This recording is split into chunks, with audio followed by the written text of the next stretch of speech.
E a gente vai seguindo aqui de uma forma mais isenta possível para trazer a informação para todos vocês que estão ligados. Então deixe sempre seu like, não esqueça também de se inscrever aqui no nosso canal, isso é muito importante para nós aqui da BMC News. Bom, e a gente vai continuar a nossa conversa sobre este assunto agora, trazendo um convidado aqui para a gente, é o Marcelo Fonseca, ele é sócio e economista da HBL Brasil. Marcelo, seja bem-vindo aqui à nossa programação, muito obrigada pelo seu tempo, pela sua participação. Olá, como vai, Paula? Tudo bem? Prazer estar aqui com vocês e com todos que nos assistem. Obrigada, Marcelo. A gente gostaria de estar tratando de um outro tema, não deste especificamente, mas não podemos fechar olhos, né, Marcelo? Realmente o mundo precisa entender os reflexos de tudo isso. A gente sabe, existe muita incerteza para a economia global, esse cenário. A gente fala muito em relação à inflação, o que virá daqui para frente, inclusive até as próprias mudanças das políticas econômicas, das políticas monetárias dos bancos centrais mundiais. Diante de todos esses fatos, eu queria entender, na sua opinião, estamos aí no 8º dia.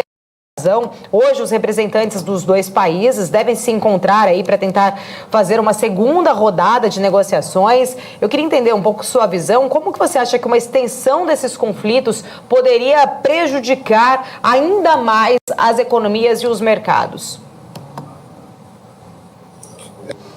Não poderia vir num momento pior, até em função da distribuição das vidas que estão.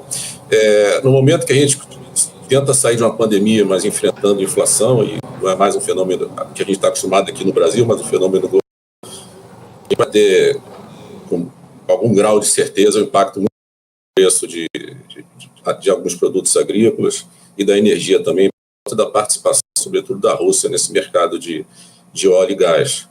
Isso vai impor um desafio maior para as economias, sobretudo no que você falou da questão da normalização da política monetária. A gente não sabe exatamente qual será a reação dos nesse momento, se vai ser realmente um aperto já esperado, se vai manter algum tipo de afrouxamento, vamos chamar assim, ou passar o aperto um pouco mais para o momento adiante, porque nesse momento um aperto monetário vai contrair ainda mais a economia que está sofrendo e vai sofrer por conta das sanções que estão sendo impostas.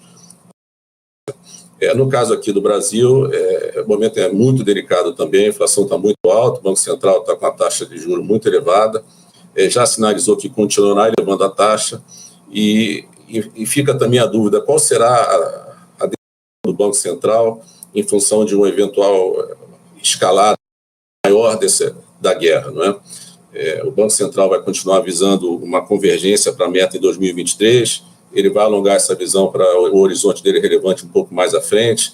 O Banco Central vai manter a taxa de juros mais alta por mais tempo, vai aumentar ainda mais a taxa de juros. Então, o momento é o pior possível. O que eu antevejo é mais inflação, e a forma como ela será combatida aqui ainda fica no ar, a gente não está claro para todos nós. Uma outra preocupação para o Brasil em relação à guerra no leste europeu, né, a questão dos fertilizantes russos, que vem sendo abordado muito aí nas últimas semanas. Segundo dados do Ministério da Economia, 23% da importação de fertilizantes no Brasil vem da Rússia. A Petrobras tinha 3 fábricas de fertilizantes que pararam a partir de 2016. E com essa saída da estatal do setor, a dependência do Brasil, então, da importação de fertilizantes aumentou. Hoje o país importa 85% aí dos fertilizantes que utiliza. Essa dependência pode prejudicar as safras e o cenário já impactado por fatores climáticos. Lembrando que ontem o presidente Jair Bolsonaro, inclusive, ele lembrou de um discurso que ele havia feito sobre o projeto de lei de número 191 de 2020, que permite, então, a exploração de recursos minerais hídricos e orgânicos em terras indígenas.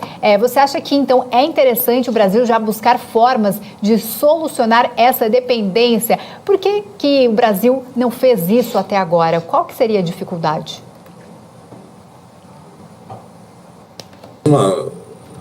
Se havia um fluxo já de fertilizantes, sobretudo da Rússia, na questão do potássio, que eu acho que é a questão que mais está se falando, né?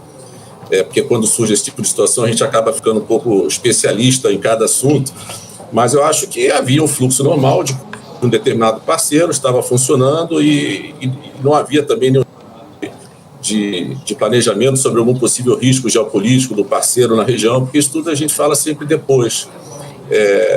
Então, assim, eu acho que é isso. Eu acho que o Brasil e outros países vão ter que se adequar com relação aos insumos, seja a Europa, em relação ao próprio gás, enfim. No caso do Brasil, havia uma relação com o fornecedor desse tipo de produto e que, nesse momento, vai ser interrompida. Eu li uma reportagem da ministra da Agricultura, se não me engano, dizendo que os produtores brasileiros já tinham se estocado de insumos para a safra 2023. Eu li alguma coisa nesse sentido. Não sei exatamente se é um fato, se nós estamos tranquilos com relação a isso, mas o fato é que se você tiver um aumento do preço do insumo, na medida que a oferta do insumo vai cair no mercado internacional, esse aumento vai estar refletido no preço final do produto que será ali produzido. Então, eu não resta com relação a isso. Com relação à sua colocação do presidente Bolsonaro, de utilizar as terras indígenas, eu acho que isso é uma questão delicada que a gente não vai conseguir resolver de forma rápida a ponto de atender uma demanda agora. Eu li também que parece que algumas fábricas do Canadá vão ser reabertas, ou coisa desse sentido, para produzir insumos, mas num primeiro momento a oferta vai cair, o preço, como ele faz parte do produto final, aquele produto que está sendo ali plantado, a expectativa é que o preço vai subir. Não vejo outra forma nesse sentido. A menos que a guerra acabe nesse instante e que as sanções sejam retiradas, enfim. Mas eu acho provável e a gente vai ter provavelmente o impacto do preço do fertilizante no preço final da mercadoria. O Marcelo, agora é o Daniel aqui falando. O senhor acabou falando aí da ministra da Agricultura, Tereza Cristina, que realmente ela falou ontem que o Brasil tem fertilizante suficiente até o mês de outubro, né? Até o plantio, para o plantio até outubro. Mas que o Brasil ainda é muito dependente da Rússia em termos de fertilizantes. Esse é o grande problema, nós somos muito dependentes da Rússia, porque, se eu não me engano, acho que 98% do fertilizante vem da Rússia. Não seria viável o Brasil já ter procurado outros parceiros antes dessa guerra que já estava praticamente declarada? Sim, mas provavelmente a Rússia tinha uma condição boa também econômica para o Brasil em relação ao preço do insumo. Isso é um apelo forte para quem compra. Mas se você tem um parceiro e tem uma condição de preço boa, assim, existe toda essa questão geopolítica sendo discutida agora, você tem toda a razão. Eu acho que agora as empresas vão começar a se virar um pouco mais para as relações internacionais, né? Talvez ter ali do lado um profissional de relações internacionais para colocar os riscos. A empresa vai colocar os parceiros que ela tem, os mercados onde ela compra e vende, e o profissional vai de uma forma que as empresas têm um advogado, têm um economista, enfim. Eu acho que sim, eu acho que você concentrar na mão de um país é um risco do país ter um problema, até de fornecimento, seja lá o que for, ou impor algum tipo de sanção ao próprio país que compra, ou algum tipo de problema social. Então, nesse momento, isso tudo está vindo à tona, você tem razão. Era melhor talvez ter feito uma diversificação, mas, assim, olhando um pouco a distância, a impressão que eu tenho é que a gente comprava de um país que tinha uma condição boa de preço na venda do produto.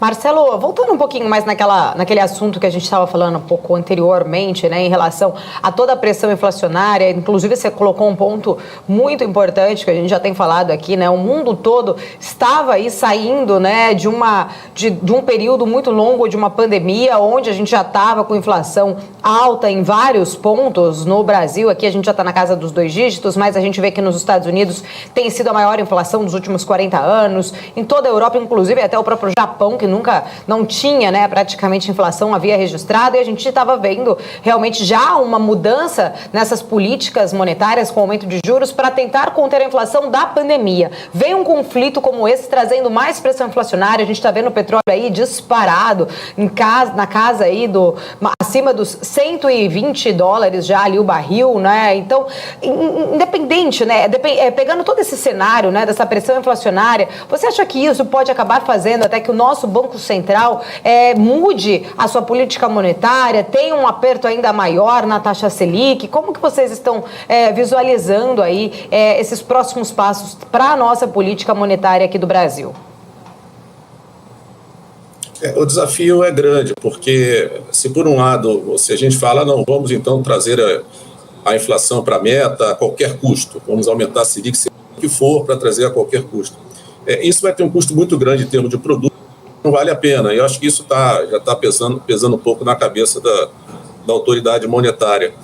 Por outro lado, se falar também de uma convergência muito longa, o Brasil tem muito processo de indexação muito forte, a memória inflacionária é muito forte, você pode ter dificuldade de trazer a inflação. Na medida que você deixa ela caindo de forma muito, muito lenta, isso você alimentando a indexação, que sempre foi um problema do Brasil, a indexação. Então, não é fácil. Eu acho que, de certa forma, também, o Banco Central já está com uma carga muito forte de juros no Brasil, porque o Banco Central, quando aumenta a taxa Selic, a gente sabe que esse aumento ele impacta sempre um delay de alguns meses. Então, a gente ainda vai ver esses 10% e 70%, esse juro quase 11%, ainda impactar na economia, fazer efeito na economia. O Banco Central, quando aumenta a taxa de juros, o efeito não é imediato. A gente já está com uma carga grande de taxa de juros. Se a gente está falando de uma inflação aí de 5%, 6% esperada, a gente está falando de juro real muito elevado. Mas eu acho que é uma decisão difícil. Mas se eu tivesse que apostar, eu acho que apostaria no continuando o aperto monetário para a economia brasileira. Eu acho que o próprio fato do Banco Central ser hoje independente dá essa liberdade para que o Banco Central não entre em nenhum ciclo eleitoral. Eu diria para você que a gente vai ver um aperto monetário. A única coisa que eu não sei é se ele vai aumentar mais os juros ou se ele vai manter o juro alto durante muito tempo, mais tempo do que o necessário. No caso do Brasil, eu acho que esse é o caminho, porque o Brasil está realmente com um nível inflacionário muito alto, que vai estar impactando muito o problema da indexação, que sempre foi um problema nosso aqui da nossa inflação. Com relação aos países do exterior, como a gente falou um pouco aqui no primeiro comentário, eu acho que talvez, não sei até que ponto isso vai ser um fato, talvez mais nos Estados Unidos que na Europa. Acho que os Estados Unidos pode sim realmente, já sinalizou que vai começar a aumentar as taxas de juros, eu acho que vai seguir em frente sim. A inflação lá está muito elevada e o emprego está muito alto também, com muita pressão sobre salários. Eu acho que lá tem um ambiente, sim, que indica mais o início do aperto monetário. Com relação à Europa, eu acho que é um pouco diferente, talvez eles aguardem um pouco mais. Marcelo, deixa eu já trazer aqui outros dois pontos importantes, né? A gente está vendo esse aumento de preços do barril do petróleo, né, já acontecendo desde o início desse confronto, já há 8 dias, hoje o 8º dia, por sinal. Até agora a gente não viu nenhuma sinalização da Petrobras em relação a um possível aumento. O que a gente pode tirar de leitura disso em relação a isso? Será que, de repente, a Petrobras ela teria ali estoques suficientes para conseguir estar mantendo, né, esses preços nas bombas, não está fazendo esse reajuste? Poderíamos estar tendo algum tipo de interferência? Ou vamos ainda, né, ver esse petróleo subir em pouco tempo? Qual que seria a leitura que a gente poderia fazer em relação do petróleo ter dado uma grande disparada, saiu de menos de $100 o barril antes do conflito em 8 dias e ainda a gente não estamos vendo nenhum reajuste, né, da Petrobras no momento? Eu acho que a Petrobras, ela tem emitido sinais claramente de que ela tem uma política de preços, de paridade com o preço internacional, ela não vai abrir mão dessa política. Eu acho que a Petrobras, como todos nós, fomos tomados de surpresa com a guerra, e essa guerra fez com que então, o preço subisse muito. Eu acho que, de certa forma, ela está aguardando, eu não sei se o termo é consolidação da guerra, mas eu acho que está aguardando realmente o mercado sinalizar que esse é o preço que vai vigorar no mercado. E eu estava lendo também que, se não me engano, já tem uma defasagem de 27% nas refinarias. Eu acho que em algum momento a Petrobras vai aumentar os seus preços para manter a sua política, a menos que mude a política da Petrobras. É uma questão de tempo para a Petrobras aumentar seus preços ou que alguém proponha a mudança na política do preço da Petrobras. Mas se não existir nenhum tipo de proposta nesse sentido, a Petrobras tem sido bastante firme nesse sentido, de que não vai mudar a sua política, a tendência é o preço aumentar na bomba mais cedo ou mais tarde. Marcelo, quanto que funciona subir os juros, né, no Brasil com uma inflação de oferta e não uma inflação de demanda? A pergunta é boa. Eu acho que, de certa forma, essa pergunta ela faz todo sentido desde que começou o aperto monetário, desde que o Central entendeu que aquela inflação não era transitória, que ele comece, então, o seu aperto monetário.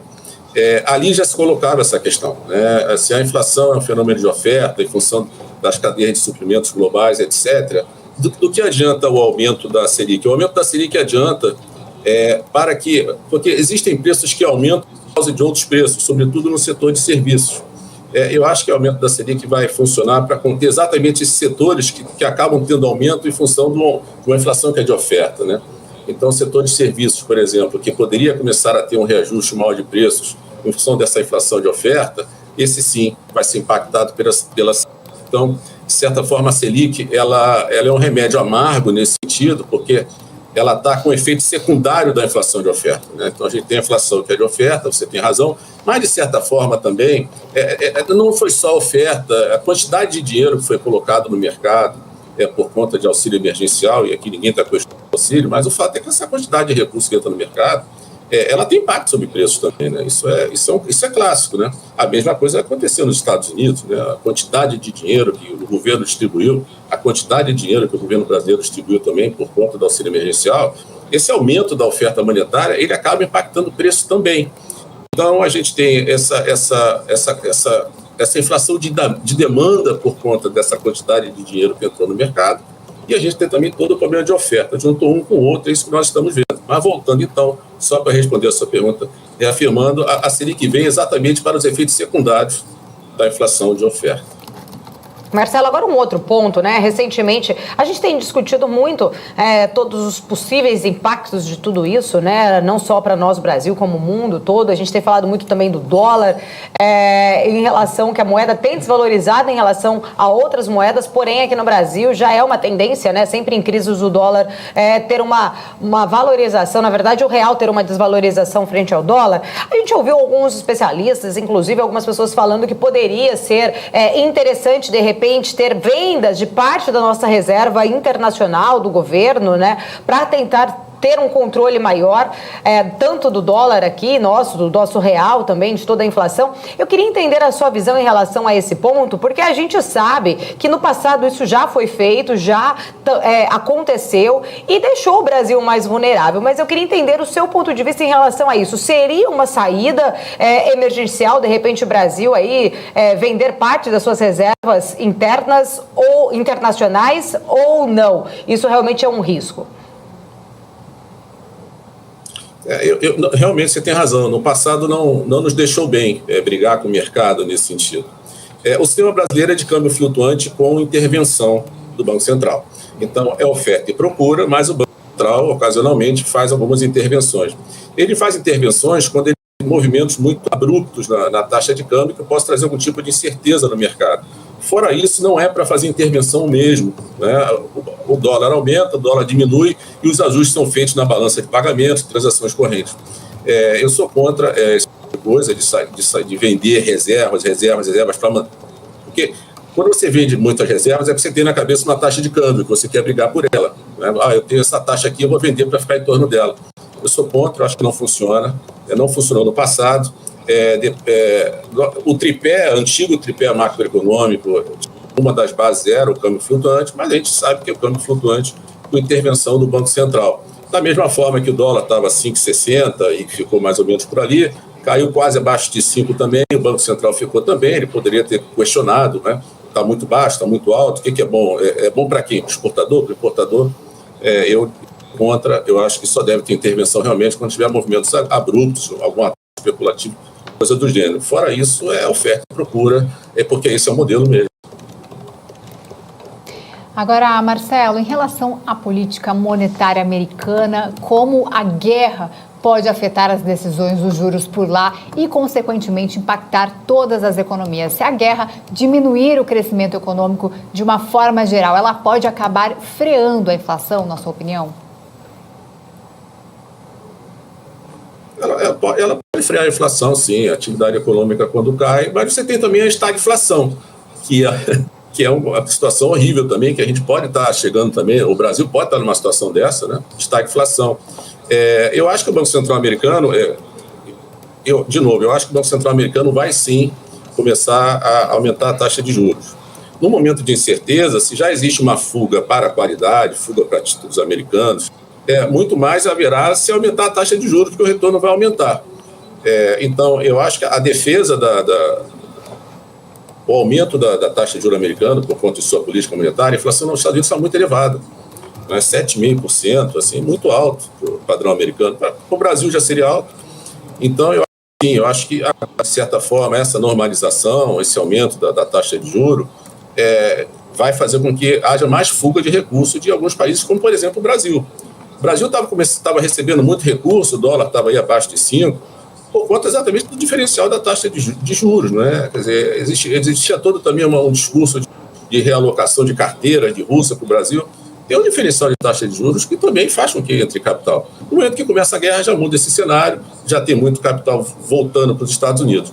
Com o aumento da taxa de juros lá, a gente tem exatamente esse movimento, né? Um fortalecimento do dólar, enfraquecimento do real, que é o caso que nos interessa aqui, que poderá nos impactar aqui com relação à inflação também. Mas eu vejo os Estados Unidos, sim, começando o seu movimento de aumentar a taxa de juros. Ele vai ter que realmente desaquecer um pouco a economia americana. Está muito aquecida a economia americana. Está dando em pleno emprego, os salários muito altos, muitas pessoas abandonando seus empregos, não querem trabalhar. É um momento, assim, a grande demandada, né? É um momento bem diferente do nosso, né?